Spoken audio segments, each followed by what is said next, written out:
Hello, and welcome to episode number 2 of the Marriage Coach podcast, where we are here to help take your relationship from surviving to thriving. Today on the Marriage Coach podcast, we will be discussing the art of communication.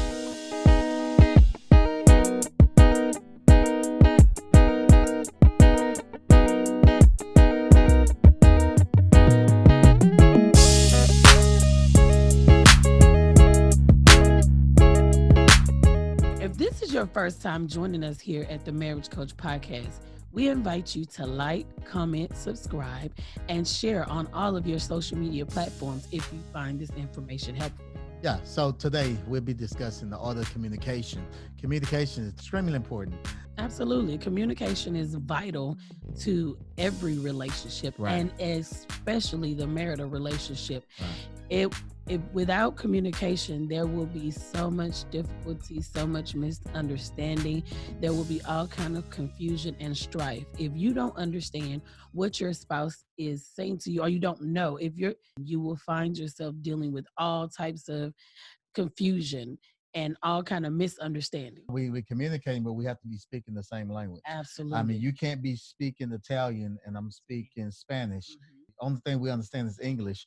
Right. We have to be on the same page and speaking the same language. Absolutely. And would you agree that communication is the key that unlocks the door to a great marriage?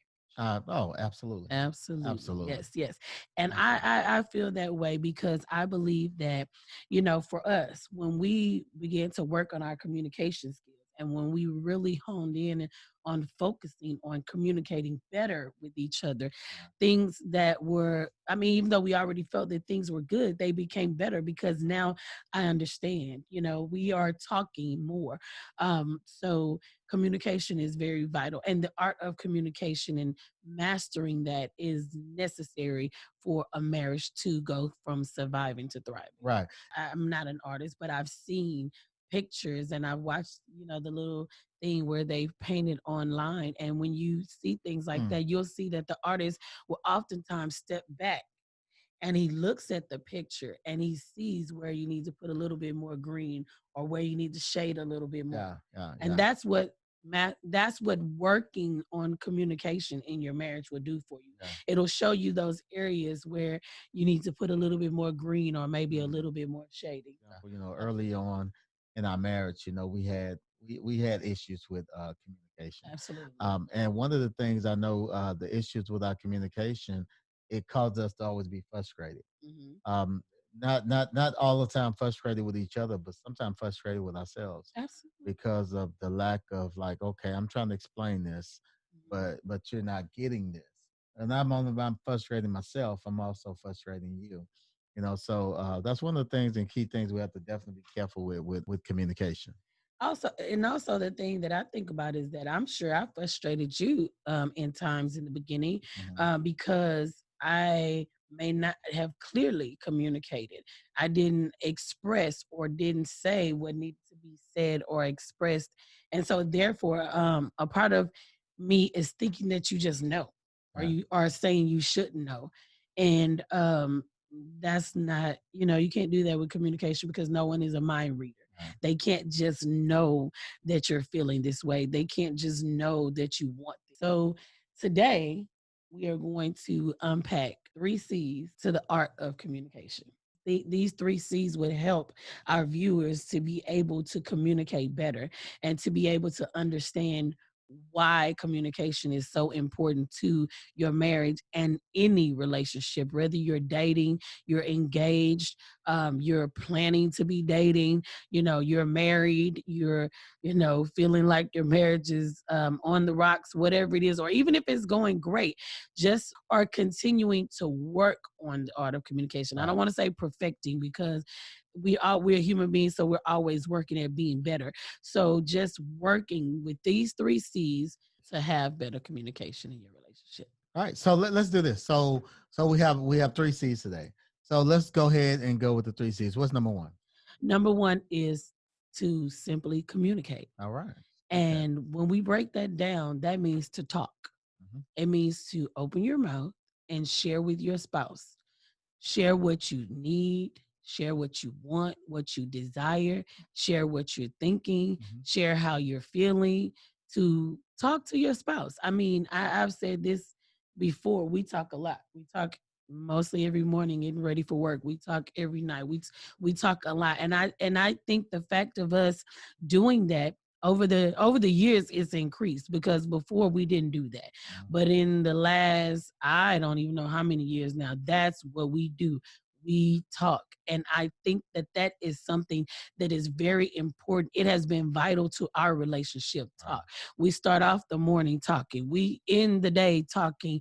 When the situation arises, we're talking through it. We have timing for our talks, because we realize that if a situation is crucial, then you might not need to talk about that when you're upset. Absolutely. I'm telling you what I want, but if I'm telling you what I want or what I need in the midst of all this emotion and this, maybe I'm angry or I'm upset because I'm feeling like I'm not getting what I want or what I need or what I desire. So if I'm racing and charged with emotions and thoughts, and I don't give myself the proper timing. So we learned a lot of things in talking, communicating, talking, sharing. We learned a lot about each other and about ourselves, because we learned that there has to be a specific timing to deal with everything. We even talked about this, making big decisions in regards to purchases, in regards to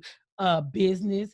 We have timing. It's not, if you're tired and I'm gearing and ready to go, that's not necessarily the time to have a deep, meaningful conversation or a crucial conversation. And that's another thing about having those I'm talking about those real serious conversations. I mean, it's most people want to do it after they get off work. You're already tired. You're already kind of you're aggravated. You went through work or whatever. I don't think that's a good time to communicate. I don't either.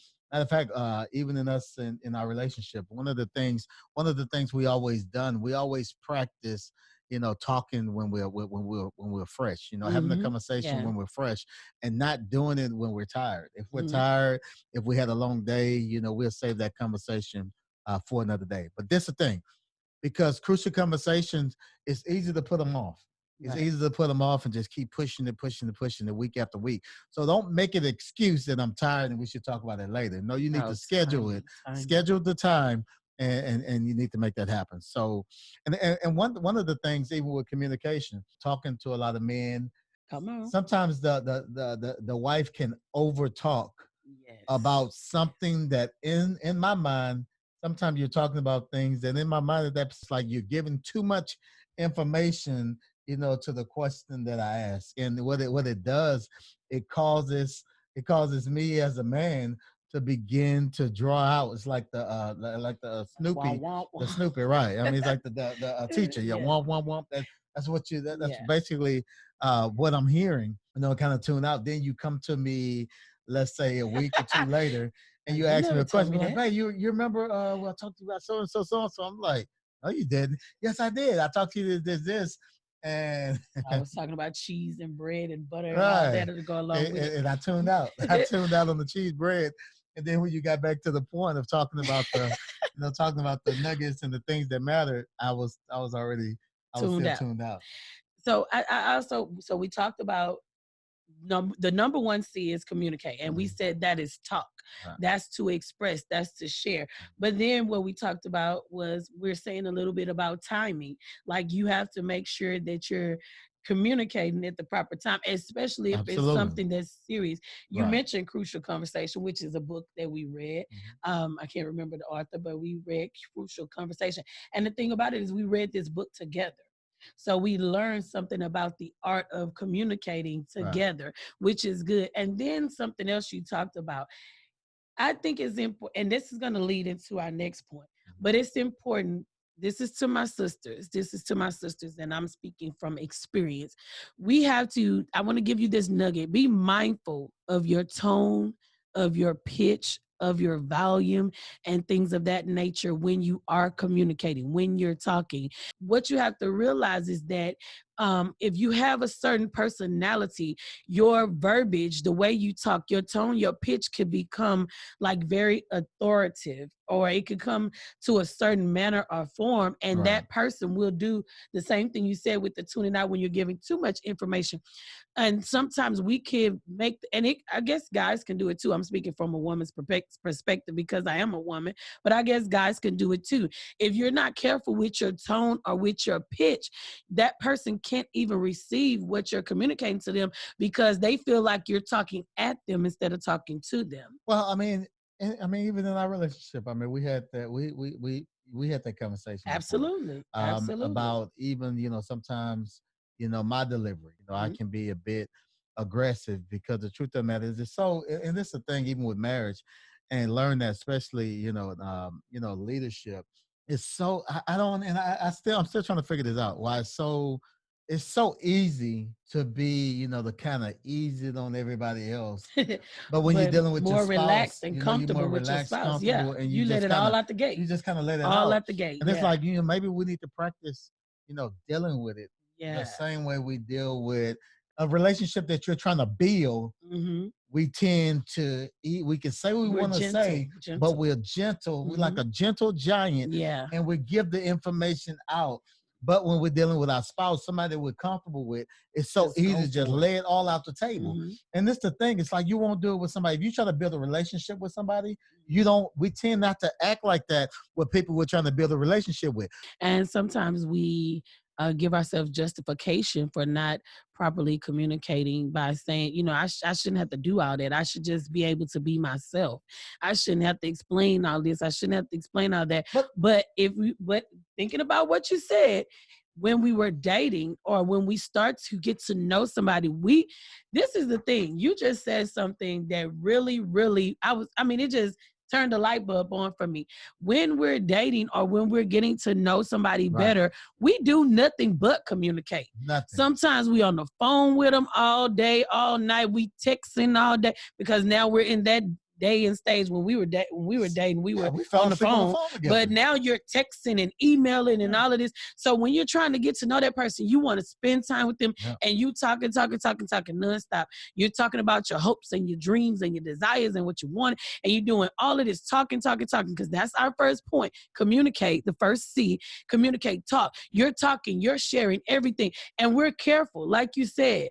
We are careful. We're careful not to say things to make her upset. We're careful of we careful how we say things, not to offend the other person. But then once we're married, we just say. So, think about that. So at what point do we stop trying to impress our spouse? I don't know. That's something to really think about. It's like, ask this question. It's like, at what point did I stop trying to impress her? At what point did I stop trying to impress him? Because when you're dating, everybody's trying to impress each other. Your best version of yourself. Right. And you made a statement. You said, sometimes people say, why do I have to do all this? You did it when you was dating. So it's like you hide who you are. You hide the real you, and then you want the real you to come out after you married. It's like you've been lying the whole coating and the whole dating process. You've been selling this person a big lie. So therefore, your communication was off from the beginning. So here it is. Listen to me. I'm not here to pick on nobody. I'm not here to point fingers at anyone. Only thing I'm saying here is we have to really think about it. And that same communication that we delivered in the beginning is the same communication we deliver right now. I don't care if you've been married 5 years, if you've been married 10 years, it's not too late. I don't care. Hey, listen to me, brother. You may be on the verge right now. You're getting ready to say, hey, man, you know what? I want to call it quits right now. Don't do it.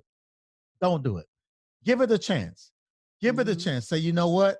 I'm going to take the examples of what the marriage coach said on the podcast today. And you know what? I'm going to work on my communication. So number one, we have to talk.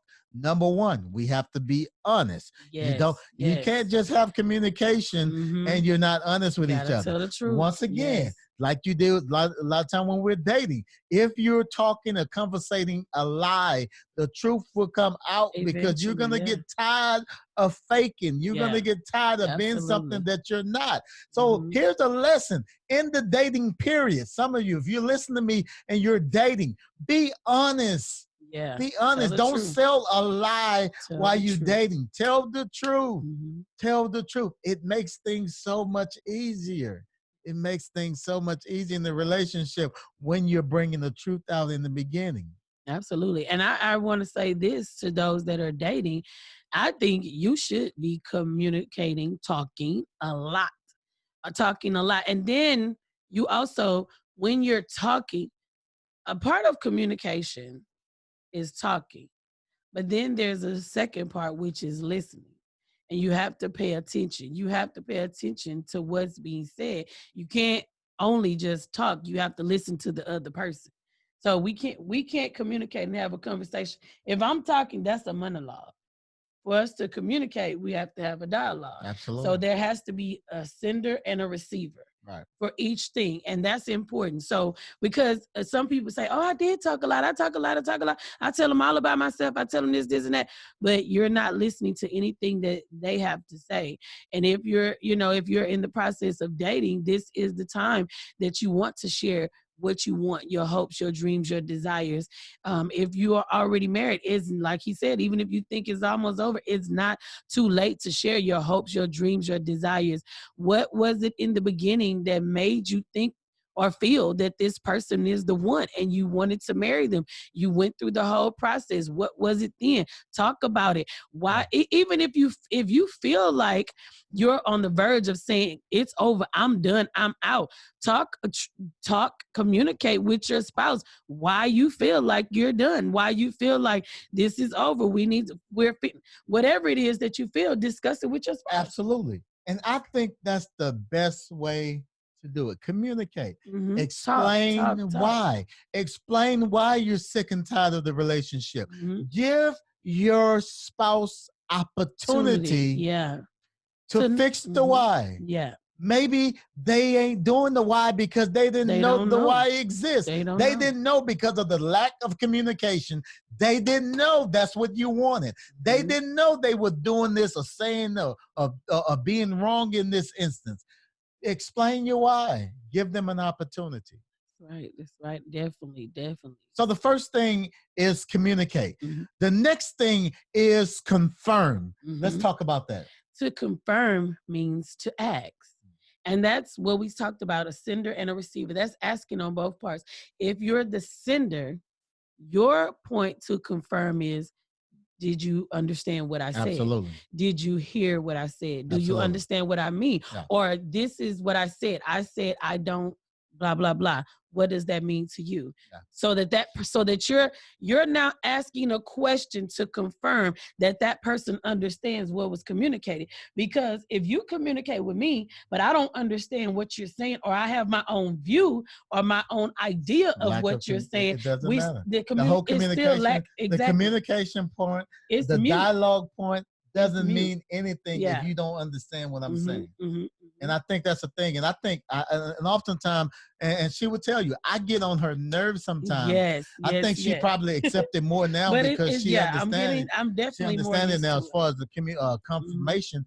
But I always, every time, I mean, she'd be like, man, I'm not dumb. I'm not stupid, but I want to make sure. I want to make sure you understand what I'm saying. I want to make sure you understand what I mean. I want to understand. Absolutely. Because this is the thing. I can say something, but I can tell you something, but it's how you receive it. So basically, it's the story you tell yourself. You can tell your spouse something, but if they received it a certain way, it's the story they said they told themselves. They can receive it a certain way based on something happened when they was a child, based on something their dad told them, based on them getting screamed at or yelled at, and now the spouse speaks with an elevated voice, and now she don't want to receive it because the only thing she remembers is how her dad used to fuss and holler at her when she was the little girl. So you don't, and you wasn't even fussing. Here you are. I see this happen all the time. Like, man, I wasn't even hollering at you. Mm-hmm. What you mean? Yes, Yeah. you was hollering. Explain. I remember this just happened a few weeks ago. We having a conversation. Mm-hmm. She was using the example of something I said, and she Mm-hmm. was demonstrating the way I said it. And the way she said it, I'm like, man, I didn't even say it like that. I did.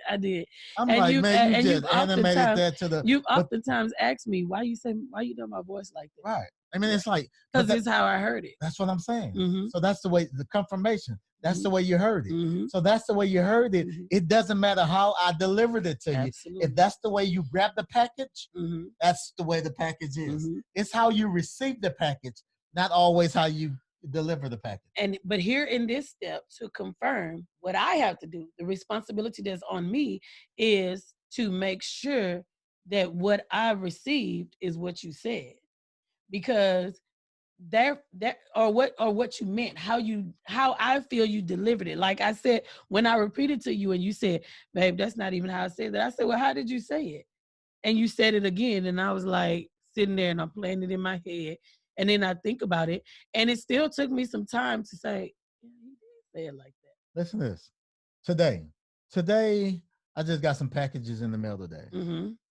I purchased them from Amazon, and they came in. Mm-hmm. Amazon gives me a notification. Your package is being delivered. No, let's back it up a little bit. They basically let me know that they got the payment. Mm-hmm. When they ship it, listen to the communication here. When they send it, it says ship. Yeah. When it's in transit, it tell you it's on the way. Yeah. The day it's being delivered, it tells you it's out for delivery. Out for delivery. And then when you get it on your porch. I got you. When you get it on your porch, it states that your package has been delivered. And they will send you a picture. So they make sure you know what they mean. And so this that you ordered is on your porch. Think about the relationship. Listen to me. Think about the relationship we have with Amazon. That's the reason why we love, a lot of times we don't even know why we like shopping in certain places. The reason why we love Amazon so much because they give us all the information we need. That's the difference between Amazon and eBay. eBay, I never remember eBay giving me that much detail. I was once upon a time, I was an eBay fanatic. Oh, yeah. I mean, I bought everything from eBay. I tried Amazon one time and I fell in love, and I didn't even know why until right now. I'm just being honest with you. Because they communicated and they confirmed. I have no doubt in my mind. Yeah. Listen, eBay, you need to up your game. You need to up your game. If you want to get some people back, up your game. Communication is key to every relationship. Business relationship, marriage relationship, Amazon, customer relationship. Customer it's all the same thing. Customer service. It's the same exact thing. So confirmation is key. Yeah. So it is definitely important. Number one, we talked about that you communicate. But number two is equally important that you confirm. You ask questions. You ask the person. You said you do something that I thought you was finished. I don't know if you explained it, but you do something that you said I'm getting used to, and I've gotten used to it. You will say something, and we're having a conversation about anything, whether it's business, lead to greatness, whether it's the ministry, especially money, money, and you will make sure you understand exactly. Uh-huh. You will say ABC, and then I say okay. And you'll say, babe, you heard what I said? And I say, yeah, you said ABC. And you'll be like, okay, what does that mean? And I'm like, what? Right. But then over time, it now makes sense because I think about the times when you did communicate, talk to me and say something, and you did not confirm. I thought you meant one thing when you really meant something else. Wow. And I think that is of the uttermost importance, just as well as talking to your spouse or your significant other in a relationship is important. Sharing your wants, your needs, your desires, understanding what those things mean is important too. Because if I share with you that I have a desire to go on vacation, I communicated that. So I'm your spouse, I communicated. That's number one. See, I did that. I talked to you. But I don't do number two. I don't confirm what going on vacation means to me. You can say, we gonna go to my grandmama house in Alabama. We're gonna spend the week. That's vacation. We taking off from work and going to grandmama. When my idea was you taking me to a 5-star hotel, wining me and dining me. But I never confirmed for you what I meant, and you never confirmed from me what I was saying. Yeah, I mean, I can say vacation to me could be Galveston. Yes. Matter of fact, It it's something is. we did. We've been through this. Yes, we I mean, have. I'll And go we to Galveston in a minute. and I think love about it. it I love right it. there. So that's the perfect thing. When we started doing our getaways to, solidify our time together.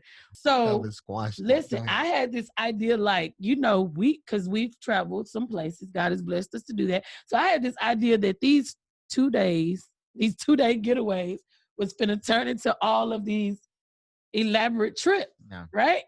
And the purpose for the trips is what determined where we go.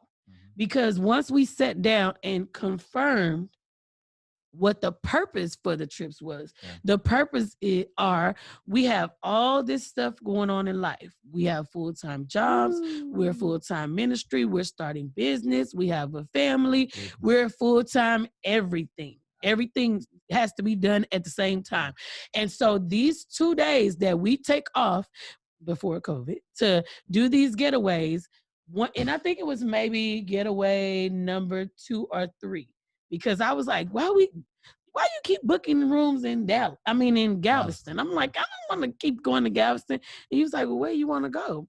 And I'm like, I don't know, somewhere. And then we started to talk about it. So now we're confirming the idea. You said, well, what was your idea when I said we were going to start doing quarterly getaways? Right, because my idea was just me and you spending time together, exactly, and getting away because when we're here, we get pulled so many different ways, and we get pulled so much. Yes, we're not together. It's like, man, we got to work. We got to make sure our marriage stays strong, because if we're constantly getting pulled to the right, I'm constantly getting pulled to the left, because of the value that we pour into people's lives.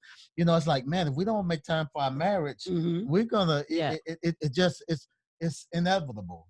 Exactly. I mean, that's what happens when there is a division. So it's like, so that was my purpose of doing the getaways. But we had to confirm that.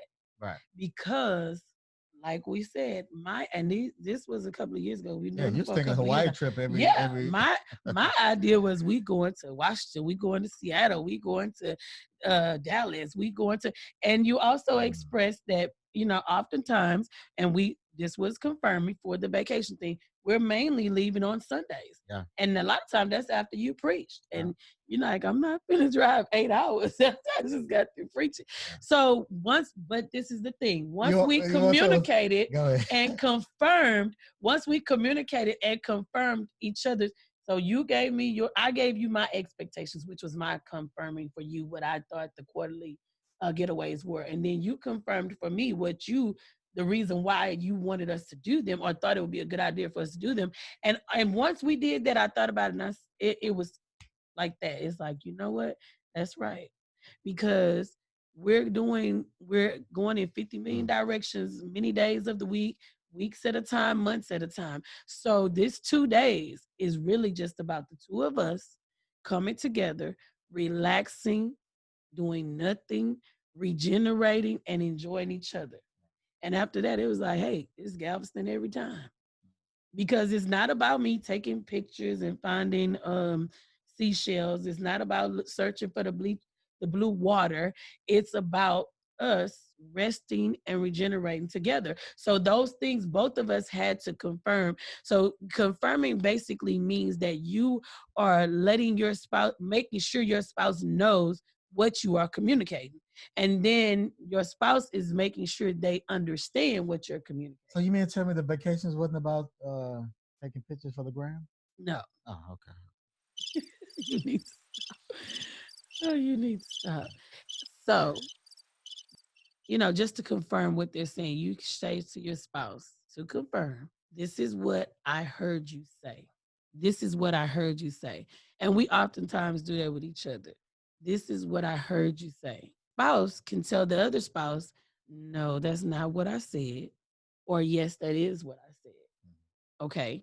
Or when you're confirming, you can say, this is what I heard. Mm. This is what I heard.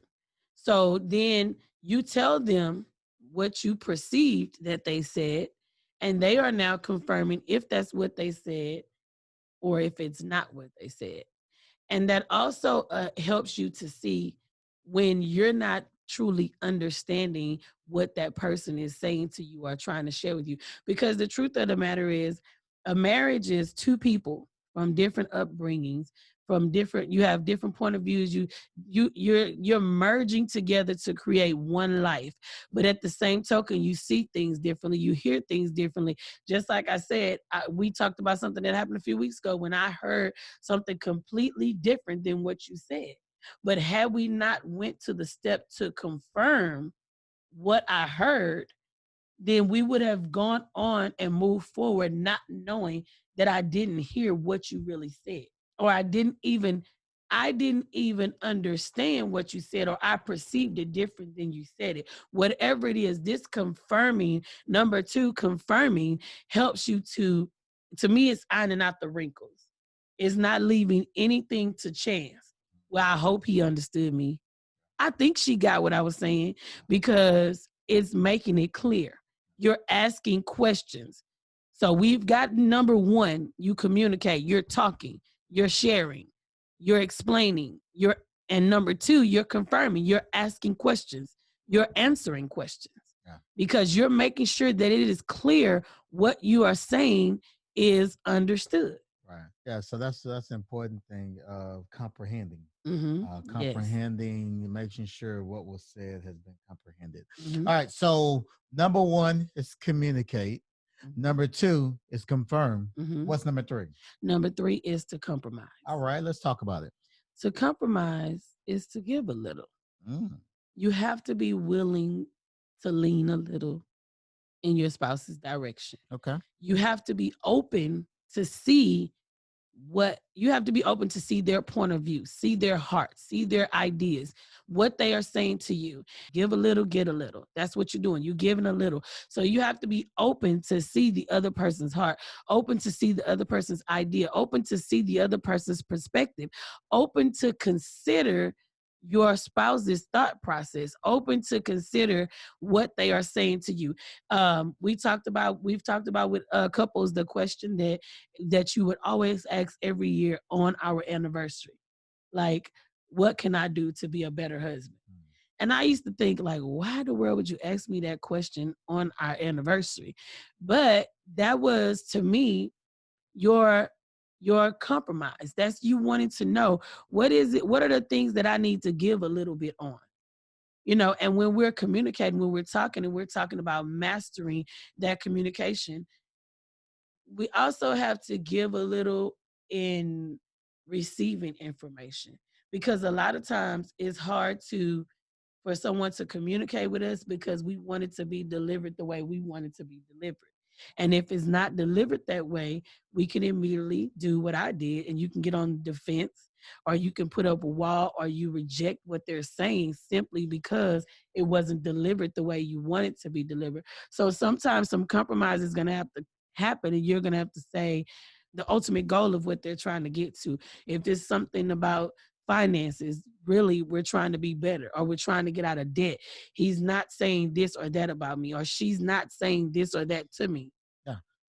And with compromise, I see it from a standpoint of action. Okay. For example, compromise is, it's been so many times, like we'll spend time together on a Saturday. Mm-hmm. And I remember when we used to have cable, you would put it on Lifetime. And I would literally just watch Lifetime shows with you. Until you And fall asleep. right, yeah. That's a good way to fall asleep. Gentlemen, good way to fall asleep. Watch Lifetime. And so we used to do that.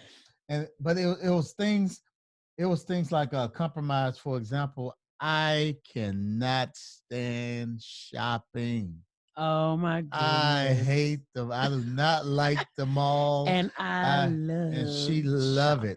shopping. So sometimes we had to compromise. You're right. And even there's been times, even with compromising, listen to this, fellas. I have to say this.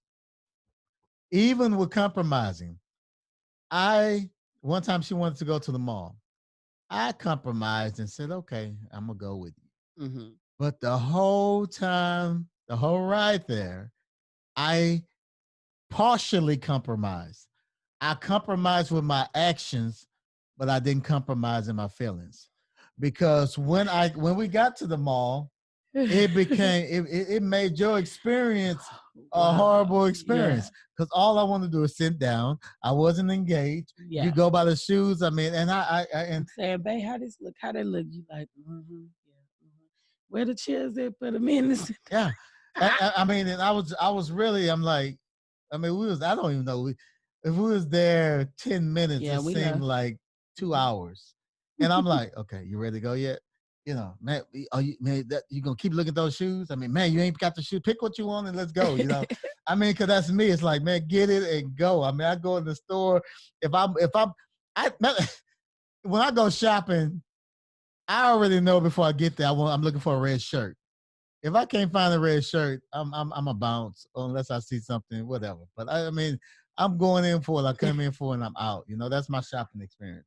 Her shopping experience is a little different. So me knowing that, I had to compromise with that. Mm-hmm. I had to compromise with that. And I have to admit, that's why we say the art of communication. I didn't always get it right. Mm-hmm. Matter of fact, listen to me. I still don't always get it right. 2020, we've been married almost 22 years. I still don't always get it right. I do it with my actions, but in my feelings, I do not do it. And it shows. Yes, absolutely. It shows in the communication. It shows in the relationship. It shows in my compromising. I mean, so it's different levels. That's why I want to bring it up, because it's different levels of compromising. I mean, it's one thing to say I want to do it, but if you don't feel it, you're not going to want to do it. But going back to dating, if you love your spouse enough to compromise them with dating, that's a lot of women. You ain't have problems watching the football game with them when you was dating.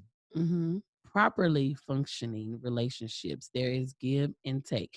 Because if one person, when we talk about compromise, if one person is always the one that has to compromise, eventually they're going to get tired. You have an empty tank. Yeah, because I'm always having to make adjustments for what you want to do or how you want it done, or I'm always making adjustments to your communication style, and I'm always listening, taking it the way you give it. And you never even compromise thinking about, okay, compromise and say, okay, I need to tell her this or that. And I know that if I don't use the proper tone or pitch, it's going to be taken negatively. Yeah. And if that is the case, you're going to now have to compromise and deliver it in a different way. Yeah.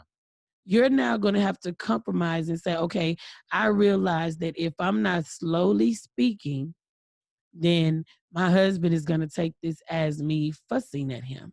So then I have to compromise and give into his communication style and give it to him the way he needs it.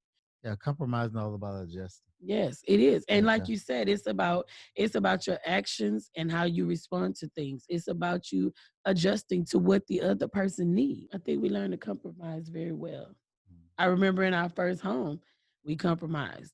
And we started then in the first home we purchased, because we had this idea for the game room. One person wanted it purple, one person wanted it yellow.